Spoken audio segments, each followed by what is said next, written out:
Welcome to Politics Done Right. We are here with the one and only Greg Palast. Greg Palast is the author of several New York Times bestsellers, including The Best Democracy Money Can Buy and Armed Madhouse. You know Palast through his investigative reports for the BBC television, The Guardian, Democracy Now! And Rolling Stone. Palast's film, The Best Democracy Money Can Buy, The Case of the Stolen Election, is available now at politicsdoneright.com. So, folks, we are here with Greg Palast. Greg, how are you doing today? Pretty good. I have a pet peeve. You know, I'm from Central America, the Latin American portion of this hemisphere. You are one of the few that go around the world, in my part of the world, and you've been talking about Venezuela a whole lot. So first of all, how much time did you spend in Venezuela? Oh God, months, but over several years. I started going to Venezuela in 2002 when Hugo Chavez, the president, was kidnapped. A conspiracy with the U.S. government, actually right-wing elements of the State Department. Not everyone in the State Department wanted us to start kidnapping other nations' presidents. Hugo Chavez was kidnapped. I arrived and started reporting for The Guardian and BBC television, saying that while the New York Times said that Hugo Chavez had resigned because he knew what a terrible, horrible dictator he was, and he was a terrible person, even though he was elected, he resigned. And I broke the news for BBC television that Chavez hadn't resigned. He was kidnapped. And after that report, within a few hours, he was returned to his desk at the presidential palace. I had many talks with President Chavez, and even the current president, Nicolas Maduro, came to visit me in New York. I knew Maduro well, the current president. That's not an endorsement. It's just saying that I actually do something that American reporters don't do. I dig into the story. I get on the ground. I talk to the parties involved, including the opposition, by the way. You know, that is what's important with independent media. People that are not owned by the plutocracy, people that are not owned by the corporatocracy and all these corporations. Now, we don't want to make things look better than they are. So first of all, let me ask you the bottom line. Did Hugo Chavez make things better for a vast majority of people in Venezuela? Okay, let's distinguish between the current presidency and Hugo Chavez. According to the CIA, you know that left-wing commie source, the Central Intelligence Agency. According to the Central Intelligence Agency's own analysis of Chavez, he reduced poverty by 47% in Venezuela. That's almost half the population of poor people. Well, most are poor. He cut poverty rate in half. According to the CIA, he substantially lengthened life expectancy in Venezuela by massively expanding healthcare to all people. When I first wrote about Venezuela, are you ready for this? In 1976, I talked about 1 million homes made out of cardboard surrounding Caracas. Those cardboard houses are almost gone, replaced by houses made of bricks. That was the work of Hugo Chavez. By returning, how this happened? He's not a magician. There's no magic involved. Venezuela sits on the world's largest reserve of oil. Go to the OPEC site. It's not Saudi Arabia. OPEC itself says Venezuela has the largest reserves in the world. That oil wealth was basically siphoned off and sent to Miami, given to a few rich people, and stolen. Chavez came in and was elected president. I want to repeat that, elected and reelected twice. And the elected president said the oil wealth will stay here in Venezuela and in Latin America. And that's how he paid. He basically spread the oil wealth. And I talked to people who hated Chavez, but they all agreed when I was down there, including like Julio Borges, his main opposition, the guy who ran against him. Even he said Chavismo, that is, giving the oil wealth back to the public, was excellent. He didn't like other things about Chavez, and he had other political differences with him. I liked Julio Borges, his opponent. But Chavez and I got the real story from him. I spent many hours with him while he didn't drink at all. He was a teetotaler. and he didn't smoke, he didn't drink, he didn't womanize, but he did. His vice was drinking coffee. He had about 40 cups of espresso a day, and that ultimately Sounds like me. but that's what killed him. He got stomach cancer from it. So, Uh-huh. he wasn't assassinated. He went out on his own, one cup of coffee at a time. But a very extraordinary human being. Now, I imagine there's some bad there too, good, bad. What are your thoughts on that? Because what I want is when all the folks see this report, I don't want to make them believe that Hugo Chavez was a saint. Is there anything that we should know otherwise? Actually, it makes me sick when the left turn people into saints. In fact, Chavez once said that I appreciate the fact that he said I was the greatest North American reporter, but he called me his friend. And I want to tell you right now, no politician's my friend. They always take their heart. They're always, they're for themselves. And anytime I see reporters do this all the time, they come buddy with leaders, and they get their egos stroked. We saw Bob Woodward hang out with George Bush and write that pukey Bush at war, about what a great leader George Bush was after 2001 attack. I don't do that stuff, and I'm not going to create a hagiography of Chavez. And I think one of his greatest mistakes, frankly, was his choice of successor, Nicolas Maduro. I know Maduro. He was a great union leader. He was a great legislator and understood the legislative process. The problem is that he is not and was not a leader. And he is overwhelmed by the difficulties of the presidency under siege. And I want to repeat this, under siege. One thing I knew about Chavez, for all his tough guy rhetoric, he knew when to back off. He knew that when he stood down Exxon Corporation, when he stood down French Total, the oil company, he knew that he had to make some compromises with the West and with the U.S. government. In fact, he told me, he was a very good friend of George Bush Sr., by the way. Right. After all, an oil man, and they saw eye to eye. He was, actually very friendly with Henry Kissinger. A lot of people don't know that, but that is a fact. Yeah, he was friends with George Bush Sr., with Henry Kissinger, with Bill Clinton. They were trying to work out what was called the band, where they would keep oil prices around $50 a barrel, because under $50 a barrel, Venezuela can't sell its really expensive, extra heavy dirty crude. oil. Yeah, a lot of sulfur. Dirty oil. It's hard to sell. So he needs a minimum price of $50, but he didn't want to destroy the U.S. economy or the Western economy with $100 a barrel oil. So he said, let's work out a deal. Hugo Chavez understood that you had to, in the reality that there are compromises to be made. Unfortunately now, and I can't blame Maduro for being under siege. Literally, you have an embargo, which is an act of war. Absolutely. War against Venezuela. They are stopping the import of medicines, the import of food, and that dumb prick Richard Branson was throwing food over a fence at the border. Well, Mr. Branson, tell your British government to end the embargo of food. Venezuela has the money to buy the food. They just can't get it. And not only that, but they stole the money from Venezuela. When I say they, the Koch brothers, for example, took oil from Venezuela. The main source of oil for Koch Industries plants in your dear state of Texas at the Corpus Christi Koch Industries refinery. Almost all that oil came from Venezuela. They took the oil from Venezuela. They can't use, by the way, Texas oil because Texas oil isn't heavy enough or filthy enough for the Koch plant.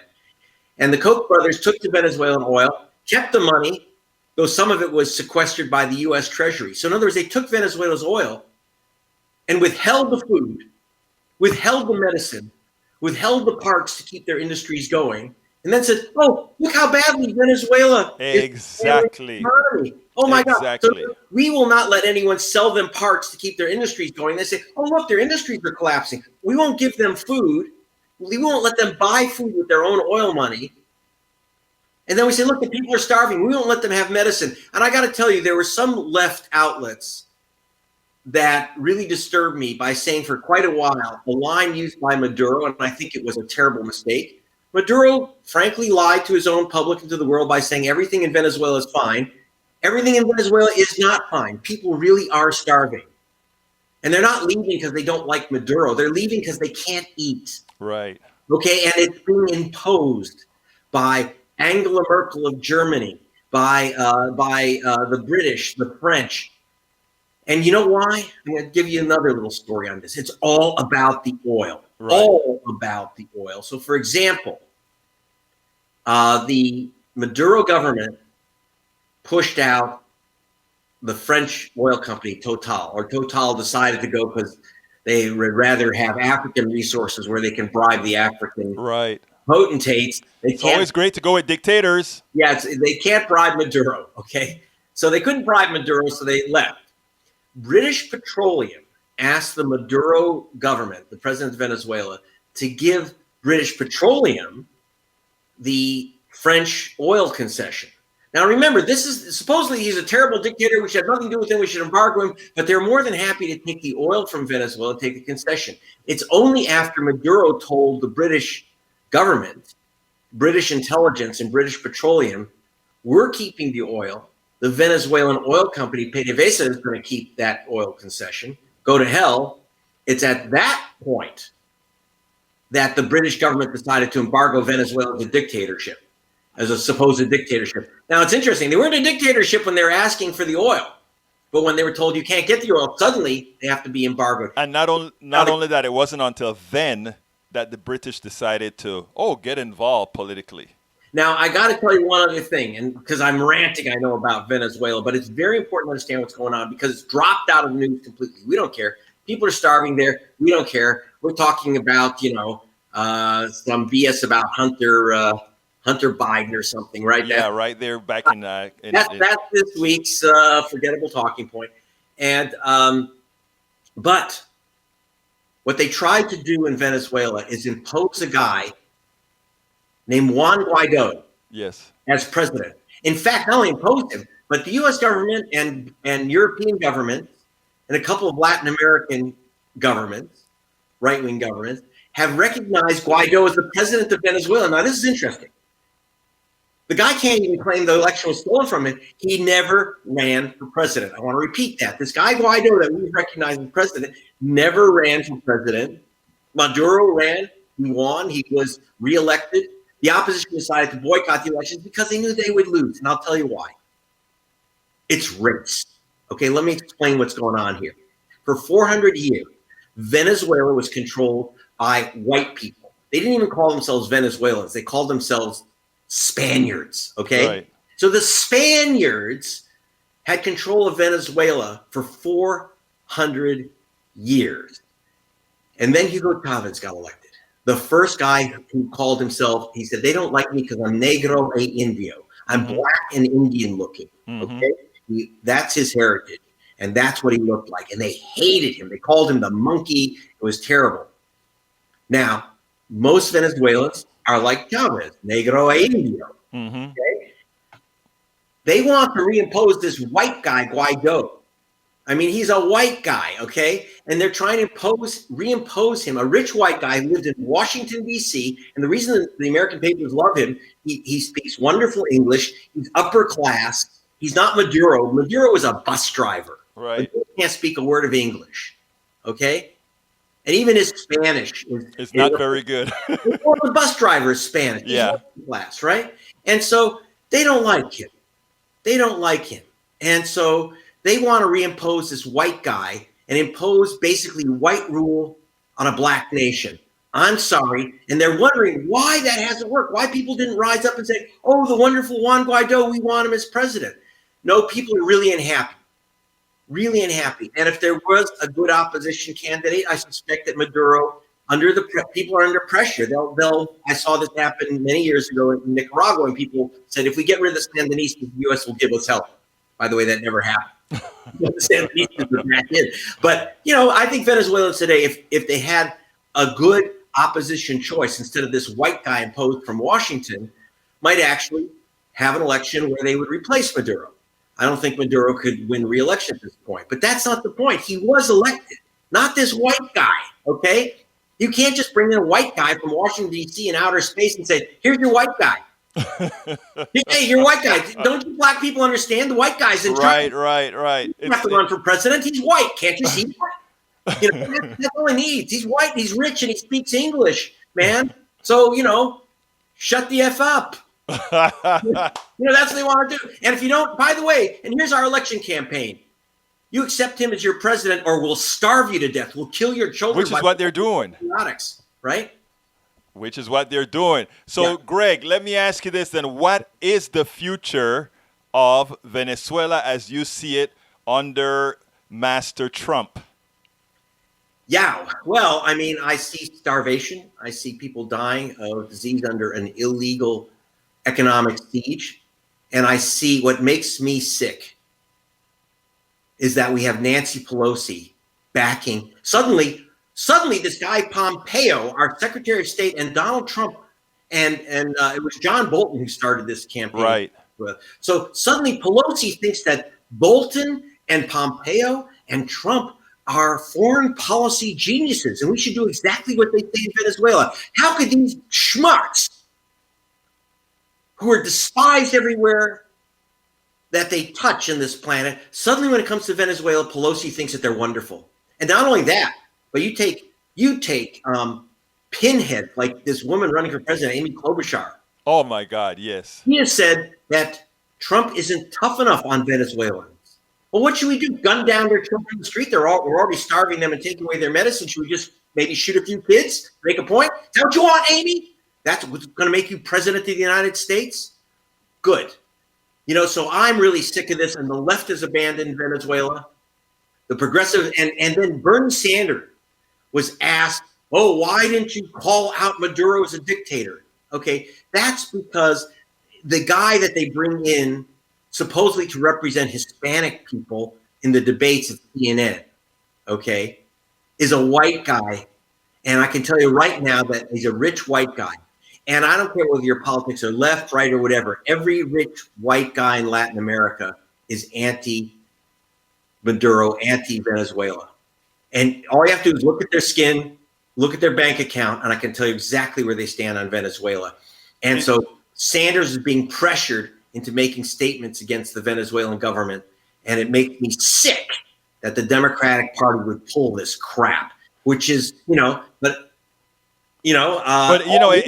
have independent information. It is national. I interviewed the ambassador to Colombia when he came here for one of the oil conferences, and he gave me the wink because he's a part of a Latin American organization that is there to kind of push Guaido as the president and to really disparage the Venezuelan people in general. So I spoke to him, and he kind of got a little bit concerned when I told him that, what's the name of the guy you mentioned earlier, the one who runs Latin American policy for the United States? It was Bolton, and then it was Bolton, now Pompeo. Yeah. Okay, not him. The person that I'm talking about actually got in trouble with Nicaragua and El Salvador back in the day. Oh, Negroponte. Yeah, when I talked about these guys, he didn't want to talk too much. And the reason he didn't want to talk too much is that he feels the same way about these guys, but he was there as ambassador to Colombia. Exactly. So, remember, let's not forget that Venezuela and Colombia have had centuries of conflict.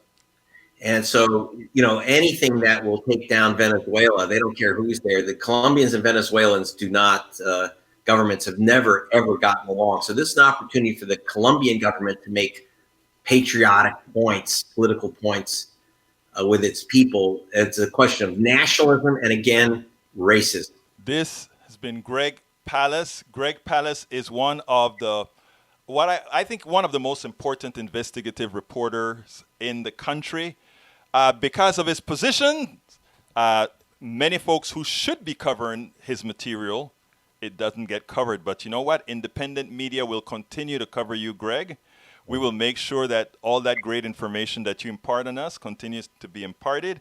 I thank you so kindly for being a part of Politics Done Right, for being here And I know that the wisdom that you brought us, we are going to make sure to put it to good use. Thank you very much. And do support. Do support this program. I mean, it's a rare and precious thing where you get this type of in-depth discussion, detail, information you just don't get from the usual blather on these talk shows and on, MSDNC or something. This is very, very special. This is unique. And I hope that you, if you're watching or listening, that you value this very precious program. Greg Palast, thank you so kindly for being here. You're very welcome. Bye.